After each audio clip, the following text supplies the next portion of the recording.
we're going to go with the title first. And the title is More People's Chests Will Be Out When They Speak on 45. What do you mean, Big Elvis to Chef Rosenberg? What are you trying to say? What are you saying when you say that people's chests are going to be out? I think after this event that's happened, and it's going to come out more and more that we got a guy who was not being protected properly.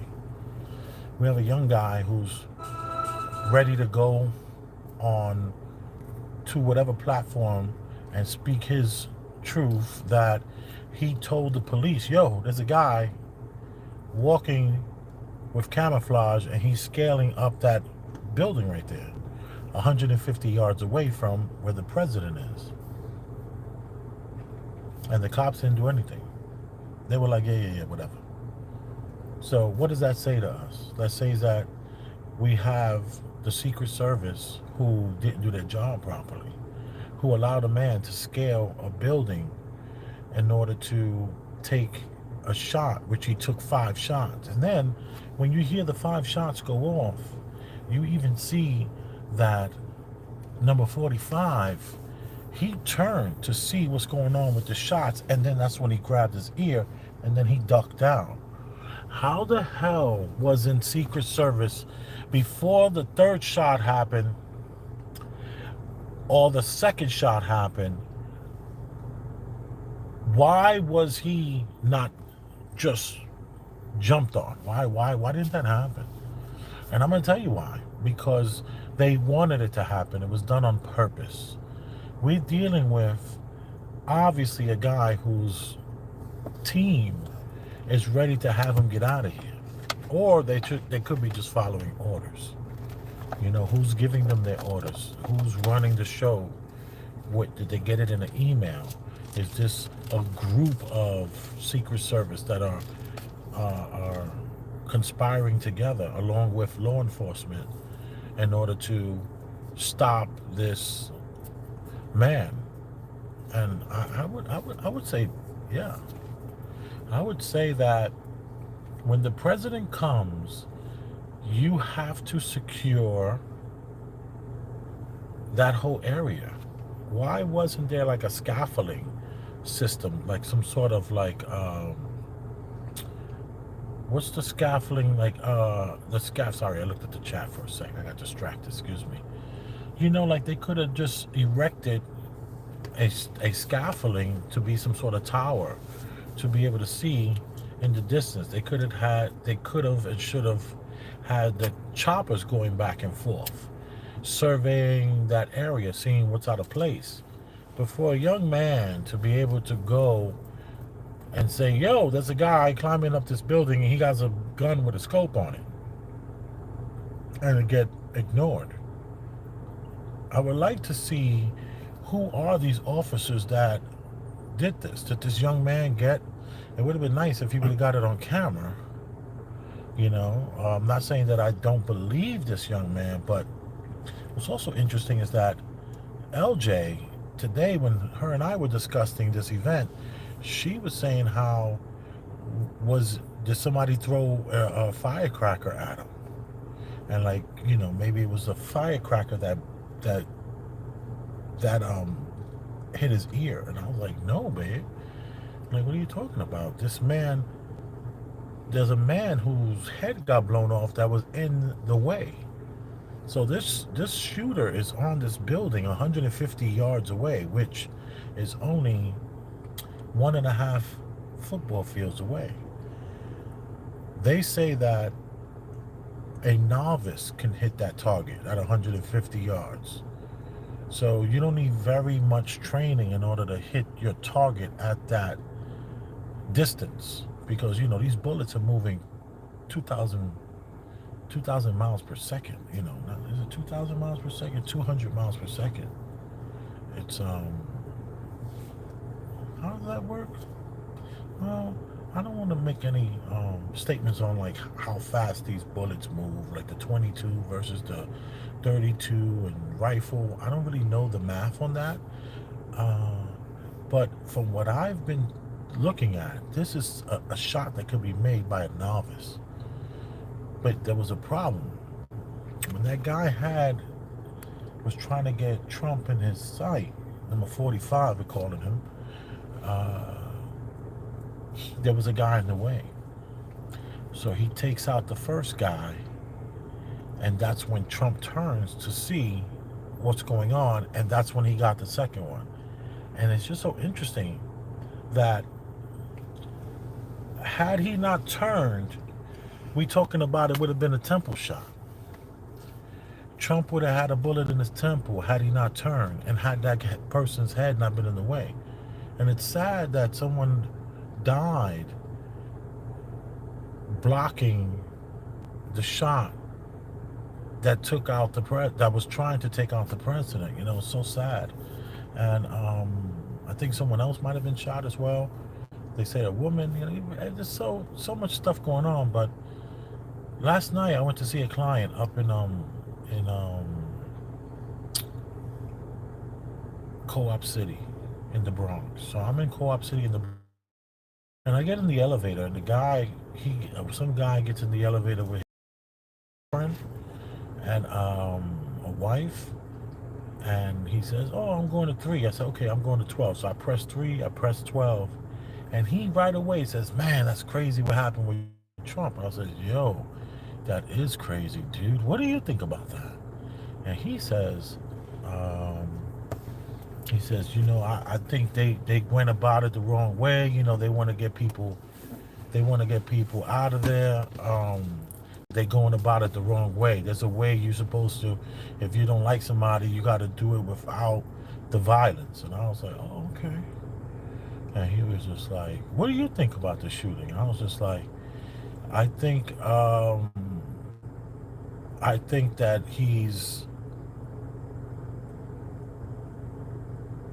I don't remember what I said now that I think about it, but I know what I said. I don't know what I first said, but out of nowhere, I just said, "Yeah, because, you know, at the end of the day, I'm riding with Trump." And I never said that before. I never said that I'm riding with Trump like that, because I look at the presidency as a puppet position. That's Congress is running the show, and the president is I think, who was it that said it? Was it Ronald Reagan? Ronald Reagan that said that the presidency is a selection, not an election. And I was like, why would a sitting president say that if it wasn't true? And I don't know if it was Ronald Reagan that said that. I know Ronald Reagan, he's famous for saying the 9 most dangerous words is, "We're from the government and we're here to help." And so I'm not sure if he's the one that said that about the president being selected versus elected.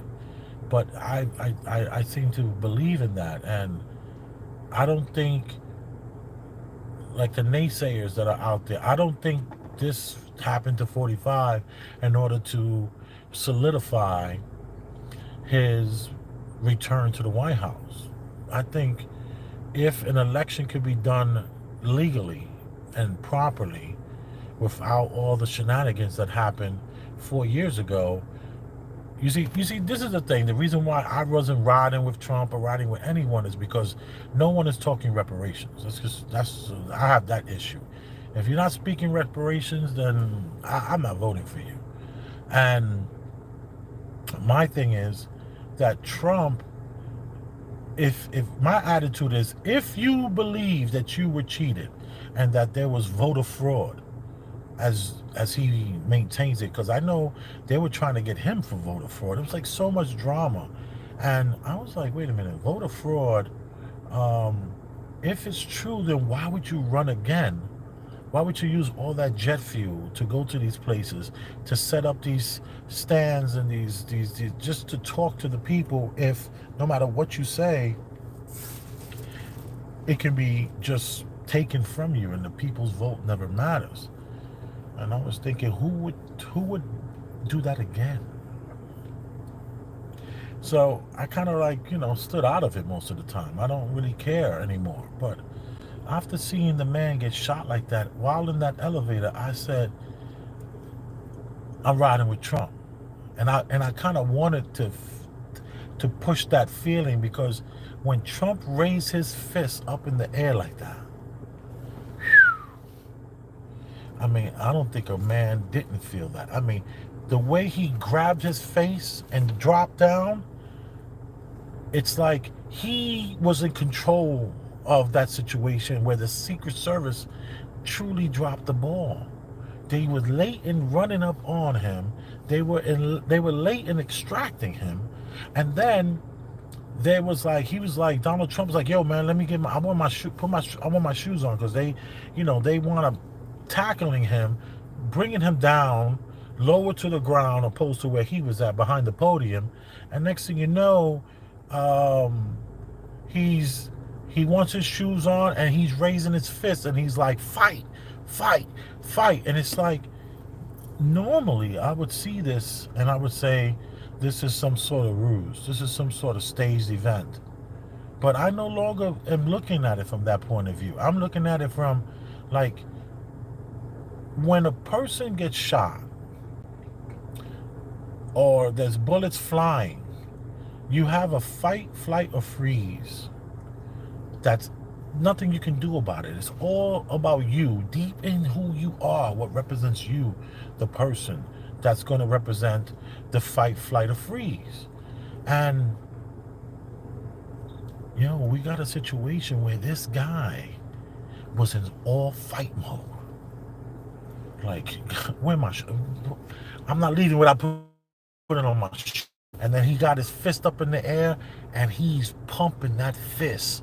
Fight, fight. And the blood is all in his ear, all around his face. And right before he gets they got him in the car, he throws his fist up again. And he's letting the people know, like, yo, you got to fight. So I see there's going to be more men like myself who were maybe on the fence or just kind of staying out of it, to now start vocalizing, putting the word that, like, you know what? I'm riding with Trump. So what? Because he looked like a real man. And that's what we're looking for. We're looking for a man, like, to not, unapologetically, man, ready to fight. You shoot me in the ear, I know that the guy who used to make those motorcycles, Jesse James something, I think he was married to that actress, I can't remember her name, and he made 45, some 45s, and it would have been like crazy if he would have just pulled his own burner out. I know that would have been like so wild, wild west. But it would have been crazy if he'd have been like, instead of saying, pass me my shoes, he would have been like, somebody pass me a gun. Oh my God, that would have been crazy if Trump would have said, somebody pass me a gun, instead of pass me my shoes. That would have been crazy. That would have been crazy. They have this guy, Patrick Better. He has his own network called Valuetainment. And on his Valuetainment network, they did an emergency show yesterday. I was actually doing a drive-in talk, listening to about 45 minutes of that show. And on that show, he says that they need a few volunteers to go over to the White House or go to the Department of Defense, wherever that's at, and just be like, yo, we're here to protect the president. Like, he's like, you need some good guys to dedicate 4 months of their life, free of charge, of course, to protecting 45. And I thought that was interesting. It's like, like, just people start showing up to the White House and they're like, what are you here? I'm here to protect the president. Obviously, Secret Service can't do their job. Obviously, y'all can't extract him fast enough. You can't protect him fast enough. 3 shots. The third shot hit him. The guy got off 5 shots. 5 shots and killed somebody whose head was in the way of him getting to Trump's head. And had he not turned like this, that would have been in his temple, not on the edge of his ear.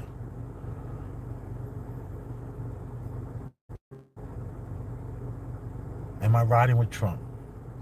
I don't know if I'm riding with anyone who's not representing for reparations for ADOS, American Descendants of Slavery, here in America. If they're not doing that, then I'm still gonna say I'm not riding with them, but I see that there's gonna be a group that has been motivated, transformed. I think it's gonna be hard to see that footage and not say we're looking at a leader here. We're looking at a real. This is nobody's pushover. This is nobody's simp, so to speak. You know, this is an interesting time to be alive, y'all.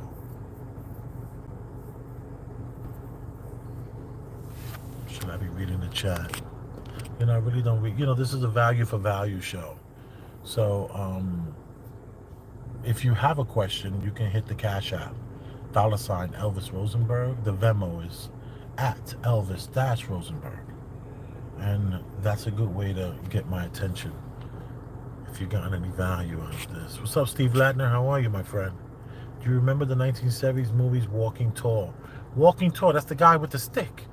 Yeah, Walking Tall. I remember the Walking Tall. He had the 2x4. He was beating ass with the 2x4. There's a star. That's Justin David II. Okay. Where is Star?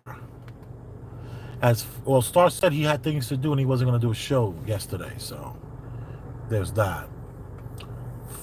5,000 feet per second. Jesus, 5,000 feet per second. I'm saying 200. 5,000 feet a second. That's why he took the guy off that was blocking him from hitting Trump. Jesus Christ. One bird, two wings. That's from S. Rodriguez. One bird, two wings. Okay. Steve Ladner, you will never vote for me because I don't agree with socialism. I don't agree with socialism neither, but there's this debt. There's this debt that needs to be taken care of. And then it's perfect. This is the perfect time for reparations. Why is this the perfect time for reparations? Because all the migrants that came in are now going to be the lower class. Did you hear what happened with the Regents exam that everyone has to take 7th grade?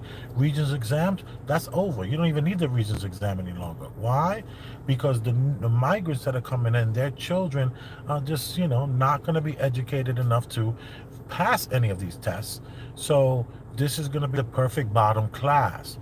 America has a corporation and its shareholders to look at. And when I say shareholders, I'm talking about the stock. I'm talking about the NASDAQ. And what's crazy about the NASDAQ, you hear what they're saying? That if you're doing business in America and if you're trading, if you have a publicly traded company, you now have to have on the board of your directors some sort of not migrant, but some sort of black woman, gay man, maybe fat black and gay. You have to have that now if you want to do that. That's the way it's going on. That's the way the world is. So I lost my train of thought just now trying to figure out who fit into these categories of what's the word I'm looking for? Like these quarter hires. And I was saying before that, let me double check. Let me mute this for 1 second.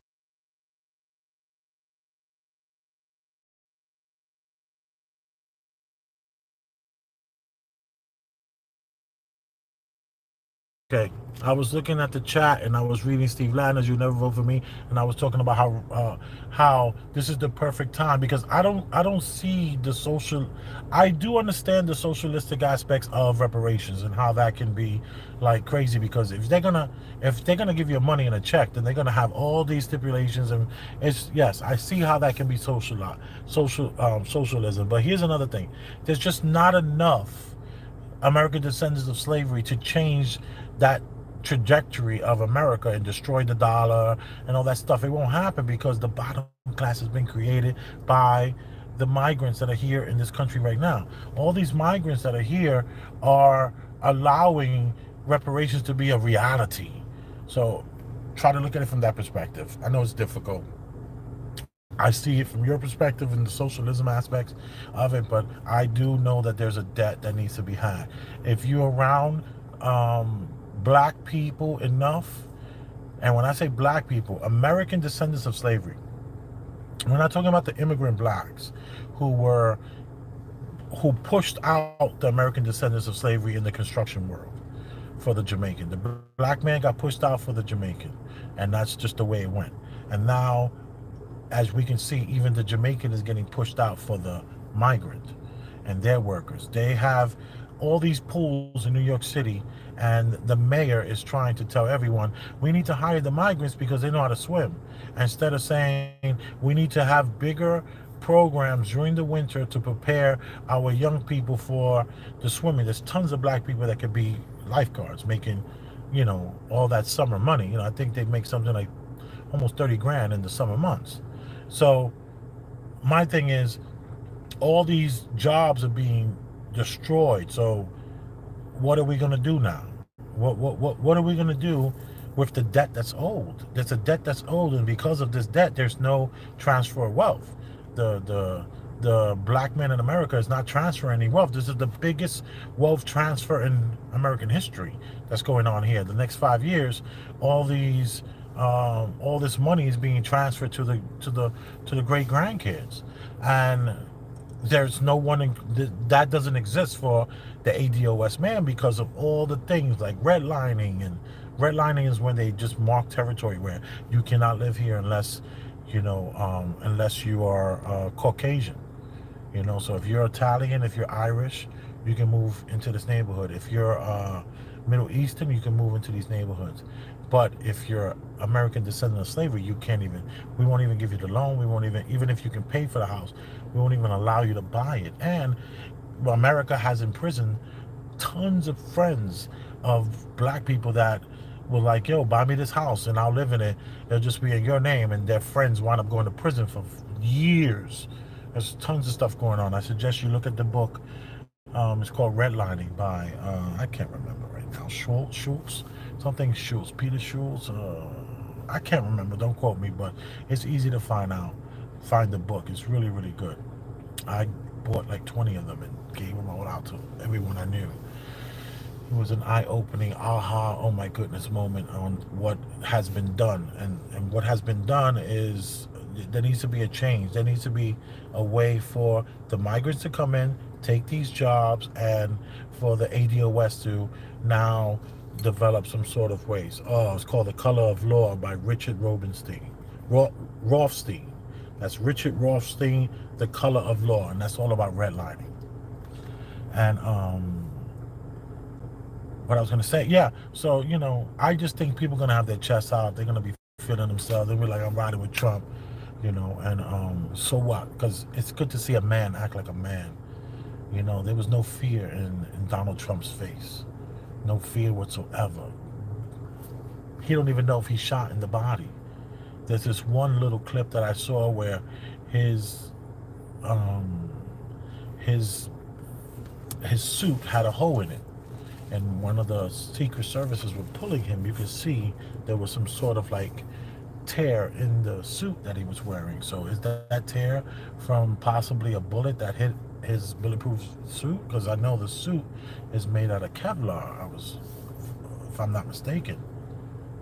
So it's interesting times we live in. It's a great time to be alive. You get to see a lot. I'm a 50-year-old man here in New York City, and I am full of a lot of life experience and wisdom, and this just adds to that. This adds to the timeline, where, like, look what I've seen. And what's crazy is that the client that I was with yesterday is 85 years old. 85-year-old man, and he rides a bicycle. He drives a car too, but he rides bike quite a few times a week in order to keep himself healthy. And we were discussing the 45 situation, and he was like, wow, like he lived through JFK, all these different attempts on like the different presidents and stuff like that. He's like lived through that. We were jokingly trying to figure out a T-shirt that would apply to a man his age. And I'm here for it. I'm here for it. I'm gonna be here another 30, 40. I'm ready for it. Whatever. Oh, before we go, let me discuss. Let me take 2 minutes, 3 minutes, 4 minutes, and let's talk about what is being said on those Twitter streets and what's out there. What's the chatter like? What's going on? And what are they talking about? And everyone is talking about civil war. Civil war in America. Had 45 been taken out last night or yesterday. Could you imagine that? A civil war. What does a civil war in America look like? I was looking at Hotep Jesus, and Hotep Jesus was saying how I don't think it will be a civil war. I think it will be a race war. And I'm like, a race war? What the hell does a race war have to do with what happened with 45? Maybe some people just have to use race in every single thing, and they like to race bait people at all times on everything. So maybe that's what he was talking about. I don't see that. It doesn't make any sense to me. Like I always say, you get the most racist black man, he goes into a bar, the most racist white man walk into a bar, and 10 minutes later they buying each other drinks because they're like best friends. Like they act the same. They look, they don't look the same, but they act the same. They all, we all have the same furniture from Bob's Furniture and Raymond and Flanagan and IKEA. All our houses are exactly the same. All our everybody got a Shih Tzu. Everybody got a Frenchie. Everybody got the same dogs. Nothing is separating us anymore. You know, with technology, it's brought all the girls all around the world sound exactly the same. Even the ones that don't even speak the same language, they all got the same cadence. We're all doing the same stuff. We all have the same fears, the same desires. So this race war, it sounds stupid to me. But the Civil War, I could see the only way the Civil War could happen is if you get states that are like, you know what? We're done. We're done. We're not doing this anymore. We're not going to follow the United States of America into destruction. We're our own state. We have our own agriculture. We have our own power. We have our own coal. We have our own gasoline. We have our own water wells and reserves. We're opting out of this. And then, like, who does the state then get? Because the only thing I could think of, you're not allowed to have soldiers on U.S. soil fighting. So that would mean you would have to have the National Guard. When I say soldiers, I'm talking about United States of America, Army, Navy. It would be, CIA infiltrating cell groups and that stuff. Of course, you're going to have that. But how do you, like, why are people just throwing this civil war? I mean, it's super complicated. It's super complex. How are you going to have a civil war? Who's going to fight? Who's going to be made to fight? Are we going to be made to fight? Are there going to be like borders, like anyone crossing over this state into this state, they're going to be met? Like, are drones allowed? Like, all right, we're allowed to have the UN fight for the United States of America, but what about drones? Are we allowed to have drones take out enemies of the state? And how does that look? And then let's say I'm Texas and we're like, we got our own water reserves, oil reserves. We have coal. We don't need you guys anymore. And if anyone crosses over this border, they're gonna have a problem. And like, so what happens then? Like, is the Air Force? Does the Air Force deploy UN? I mean, a National Guard fighters? How does this happen where you're going to be able to have a civil war? Like, what about the FBI buildings that have no damn windows? Or what are they going to just stay in there and they're going to just be like, yo, we're not leaving? So we're a state, we're having a civil war. We want to opt out of the United States of America. Then what do? You go into the FBI office and you say, everybody, you're fired. Everybody get out. You got 24 hours to get out of here. Like, how does this work? Like, everyone is just throwing around civil war. Like, it's just how complicated is this? Who then has to fight? What if you have your citizens are like, you know what? I'm leaving. I'm going to Tennessee. I'm not trying to be involved in this war. Or I'm going to Missouri. Like what happens? How does this work? I mean, to me, it works in a TV series on Sci-Fi Network. But does it work in real life? Are we gonna be having a civil war and I gotta change from my Gucci slides to my combat boots? Or am I fighting in the Gucci slides? And who am I fighting? Is it National Guard or is it police? Who is it? Who are we fighting in a civil war? That's why I think they always throw in race. Oh, it's gonna be a race war. Really? Because I think it's just, you got a race war in your mind. You're thinking, what are you thinking of race war? Black and white. So it's like a cop out to me. They don't want to do the deep dive and how the hell is this going to work. And then that's when they have that analogy about boiling water and the temperature that water boils. And you got this frog in the pot, and the frog is just like looking around and he's slowly boiling. Don't even know he's boiling until he hits that 1 degrees over boiling, and then he's done. And then they say that revolutions are quite like that, where you don't, everything is simmering, not to a boil yet, and then boom, the boil happens without you even realizing it. Now you're in the thick of it. Now what? Now we taking over like schools. Like, what are we doing? Are we going over to Jetro's, the restaurant supply store, and we holding that down and we eating like kings? You know, Jetro's restaurant supply store got all solar panels on the top of their roof. I wonder how much do they have battery reserves in order, like, will the refrigeration just work during the day and not at night? If they pull the power grid, like, how does that work? I got questions on the Civil War, man.